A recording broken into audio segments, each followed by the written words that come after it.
basically the pituitary gland still tries to communicate with the ovaries to tell it to produce the hormones. It's just that the ovaries are basically shutting down. They're not listening to that pituitary gland, and ultimately your adrenals are then the gland that then picks up the slack for the lack of function in the ovaries. So obviously not to the same degree. They don't produce those hormones at the same amount or same rate. It's more of a low level, steady rate.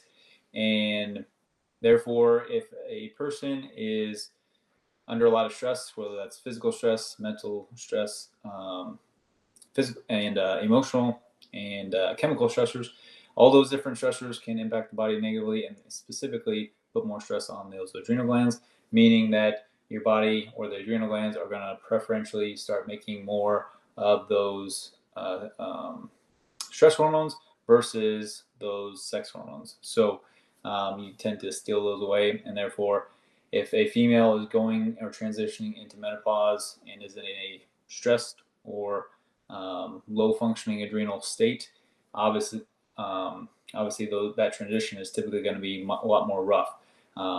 Ideally speaking, and this is not common, but ideally, and this is what would be classified as normal but not common, is that you would transition from cycling into menopause.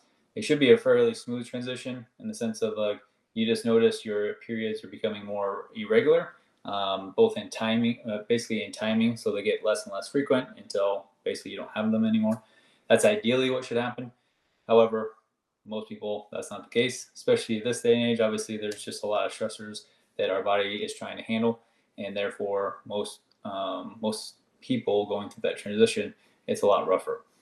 So all that being said, adrenals are kind of oftentimes the thing that needs to be to some degree focused on, but also reducing or eliminating those stressors from the system and or your life.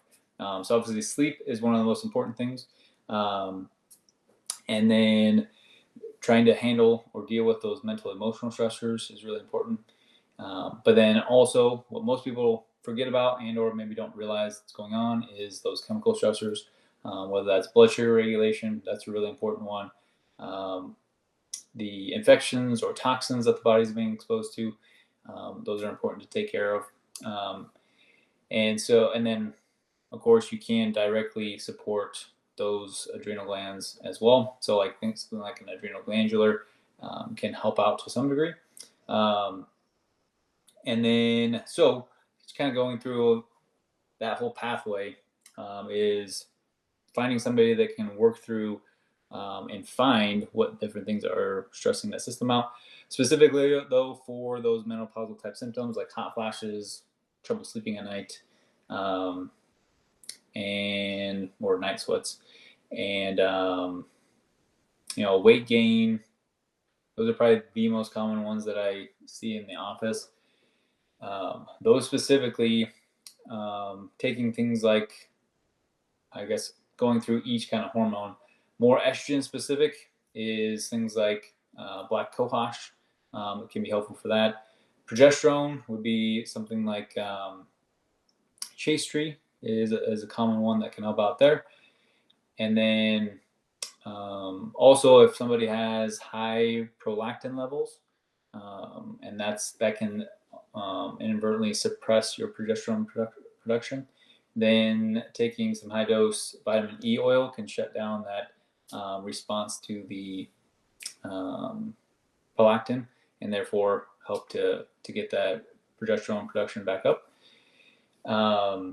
And then for testosterone, that can affect things like libido, brain function, energy, weight, things like that.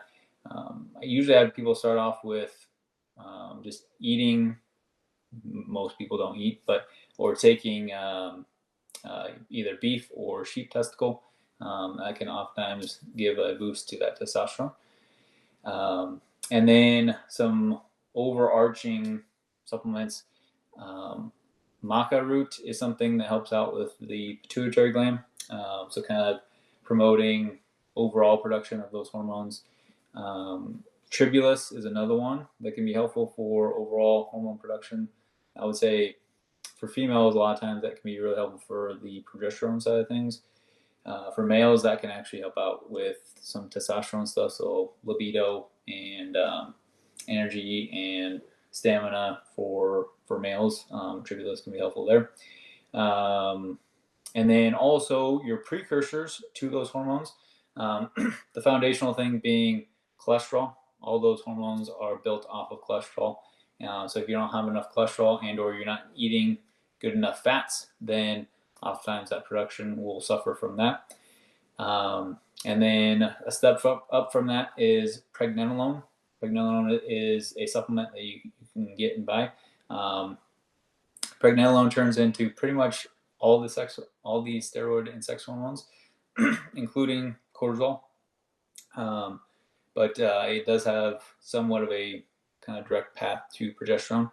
And then you have DHEA, which is another kind of precursor to a lot of your hormones, a little bit more on the androgen side and estrogen side of things, not as much for the progesterone, but that can be helpful as well. Let's see, what am I forgetting? I think that's the bulk of those that are pretty helpful. Also, there's several homeopathics that are helpful, especially for things like hot flashes. So like symptomatically, while you're trying to kind of fix the underlying issues, those homeopathics can be pretty helpful too. And most of those are sold at like Sprouts or natural grocers, things like that. And they say right on there what they're for. So I'm not even gonna attempt to say them because you're not gonna be able to spell or find them. So just go to the store and you can see them. But those are also pretty effective as well.